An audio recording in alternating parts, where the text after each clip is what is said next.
order for the Board of Zoning Appeals meeting, excuse me,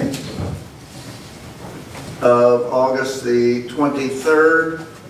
The first item on the agenda is the approval of minutes of our April 12th meeting, which we have been provided with. Are there any additions or corrections? If not, is there a motion? I approve the motion. I second. All right, all in favor? Aye. The next item on the agenda is 10343 Old Ocean City Boulevard, requesting a special exception to section 108-671 and 108-670. And David, do you want to basically tell us what the application is about? Yeah, but I think you skipped one motion. The agenda gets approved, then the minutes get approved. Keep it. Approve the agenda? Yes. Is that what you mean? Yes. We didn't, we skipped that. I so approve the agenda also. I thought the chair could approve the agenda. All right, is there a motion to approve the agenda? I just, All right. approve the agenda. Okay, everybody in favor? All right. Okay, all right. Thank you for trying to keep me straight. David, if you will, before I call the folks up, if you'll tell us what the next application is about. It's received from Ms. Kim Skeeter of 10343 Old Ocean City Boulevard. And it's for a special exception. The property is located in the B2 shopping district, and it has a non-conforming single-family home on the parcel. It's been a residence going back before zoning was adopted in the town of Berlin, so that the home was in existence prior to 1977. And at this stage, it would be called a non-conforming use, but the home is in such a state of disrepair, and it, beyond rehabilitation, for just repairing it to have someone live in it. She's purchased the home and wasn't aware of the extent of the damage. It's severe foundation damage and floor joists. Sections 108-670 and 108-671 of the town code detail the limits which non-conforming uses may be repaired and still continue as a non-conforming use. The condition of the property goes well beyond those parameters of a 60% or less of damage for it to be repaired and continue as that non-conforming use. So she's here to ask for a special exception to allow for demolition of the home so that she can build a new home. Okay, is the applicant or the applicant's representative here? Yes. If you all will come forward, please.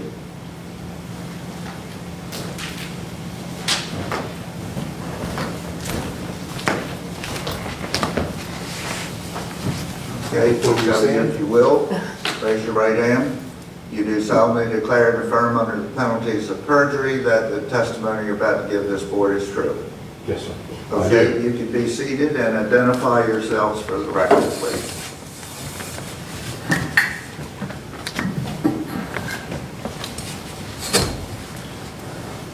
Yes, ma'am. Yeah, Kim Skeeter. And actually, the address is 10345. 4-5? Okay. We had it at 10343 for some reason. Okay, and yes, sir. I'm Clay Reister. I'm here as a representative of Burley Building Company here in Berlin to answer any questions about the work as proposed and the site conditions that exist now in support of Ms. Skeeter. And did you prepare the... I did. You prepared the exhibits that we had? Yes, sir. So you've made an analysis of the property, is that correct? I have. Okay. What do you want to tell us about the condition of the property and what you would like to do? Well, our overwhelming goal is to secure the variance so that she can continue to have a residence on the site. We have advised her that the structure as it is now is not worth saving. The problem with the foundation is that it was never founded on a footing per se. It's dug into the dirt and it's already eroded down to the level of the first block that was laid in the local soil with nothing wider than the footprint of the block down there. So the foundation isn't any good. If the house was great, we could encourage her to embark on a mission to lift the house up, which is done all the time, and put a new foundation under it that would catch the house. The problem is the house is had some, it's got a tremendous amount of insect and water damage because of the way it was originally. It was vinyl sided sometime in the past by a previous owner, and they left the vinyl siding unaddressed around all the windows, and it just poured into everything. So the frame of the house is largely rotten. So if we had a decent structure on which to save, we could deal with the fact that the footings are not there and then put them in. But I don't think, as Dave explained, the percentage of the house that needs to be replaced far exceeds the 60% that the limitation involved. She needs to make a larger investment in the property than it was traditionally seen as a reasonable limit for renovation. And part of that is because most of the house is a loss. The other part of it is because the amount of funds that the cost of doing the new work today far exceeds the expectations that probably the original percentages were based on.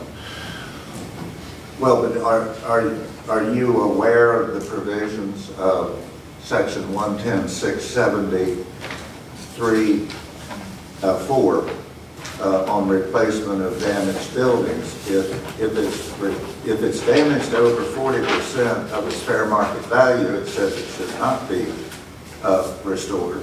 But if it's less than 60%, now the fair market value of the property will say. If it's less than 60% damage, then you can restore it.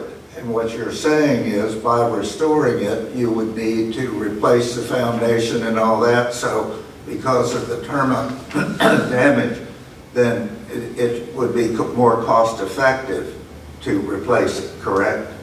Oh, absolutely. Okay. What would happen is and we've been involved in a couple of cases like this before, and we would have to make a sham out of saving a certain percentage of the existing building. No, I understand. And we want to be straight up honest about what should go. Well, I do, but we're trying to also fit in the code I got to you. allow the board the discretion to determine whether or not the nonconformity could be replaced. Now, and I've said this before, and I didn't write the Berlin Code.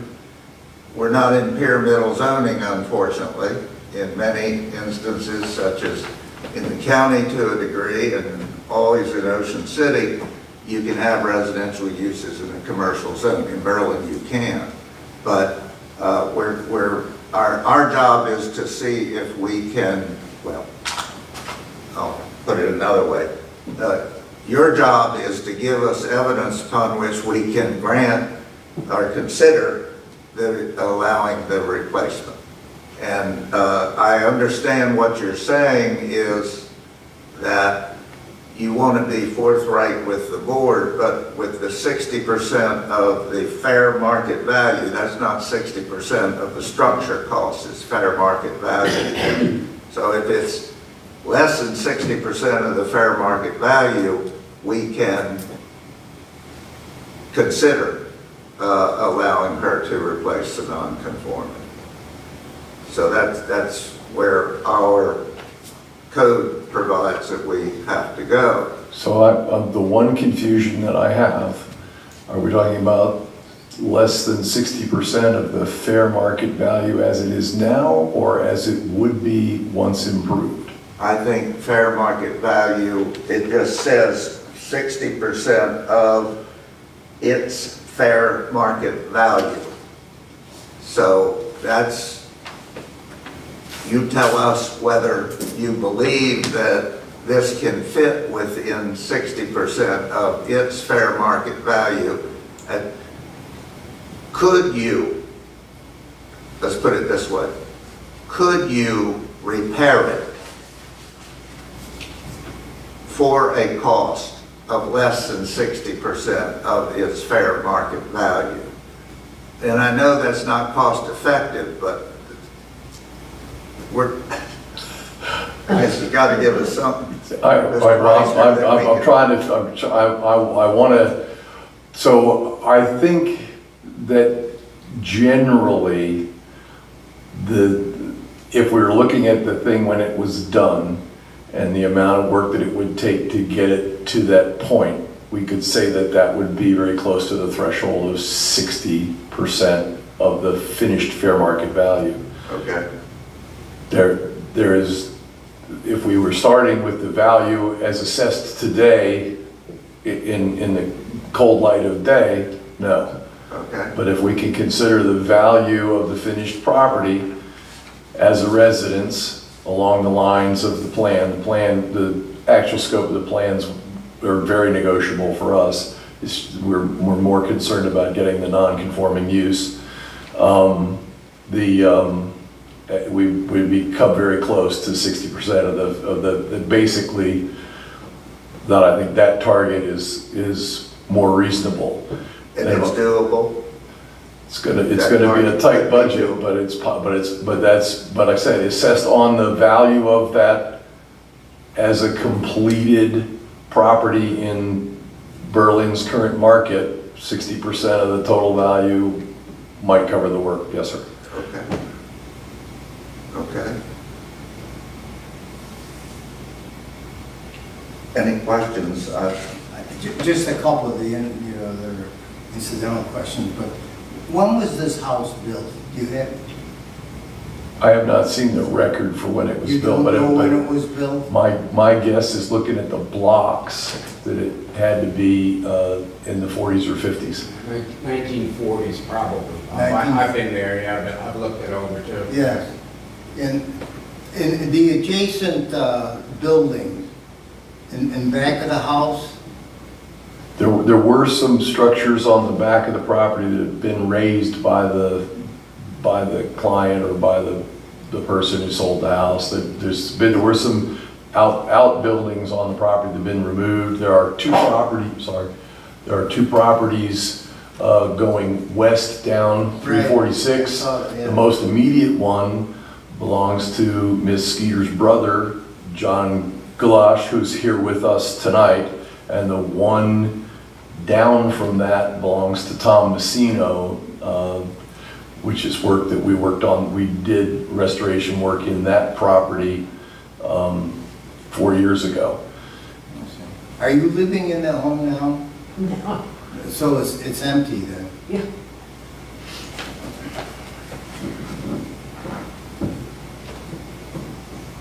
But both of the two adjacent structures are designed predominantly as residentials.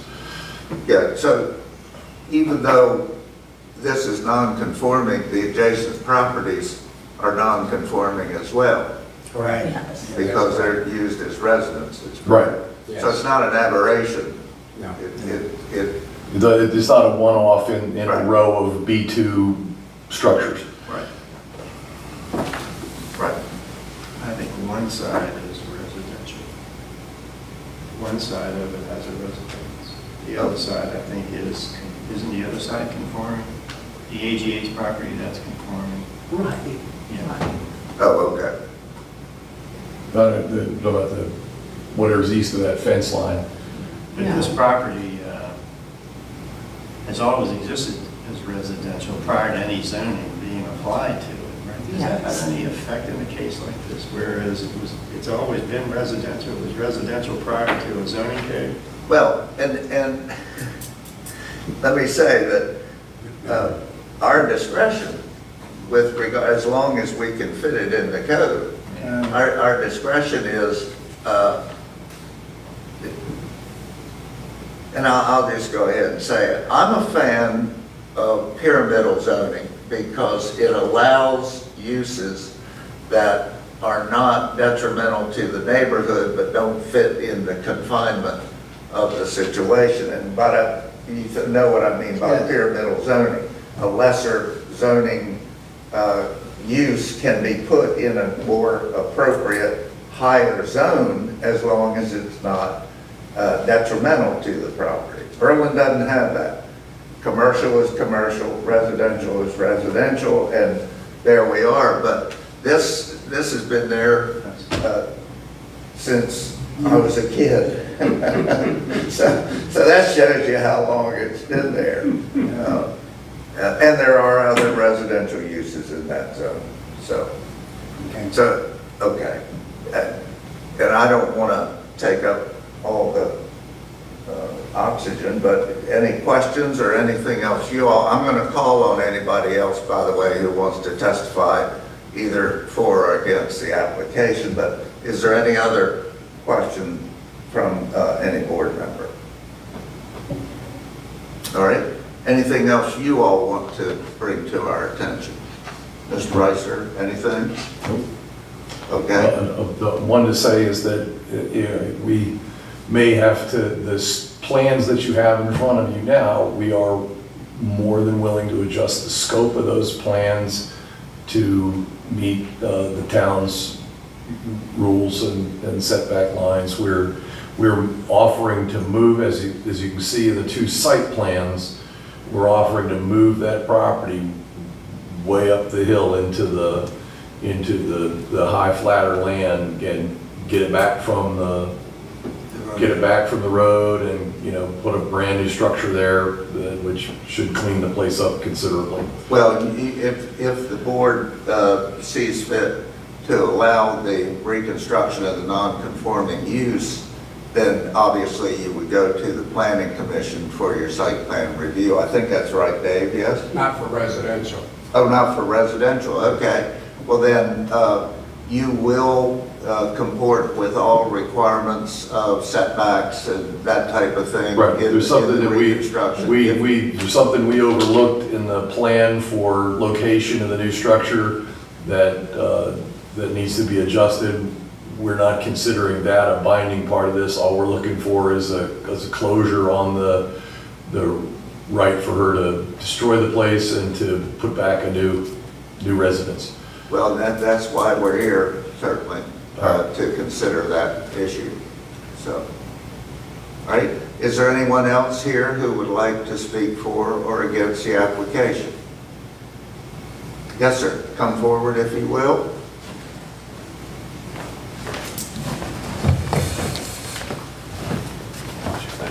And before you sit down, if you'll raise your right hand. Yes. You do solemnly declare and affirm under the penalties of perjury that the testimony you're about to give this board is true. Yes, sir.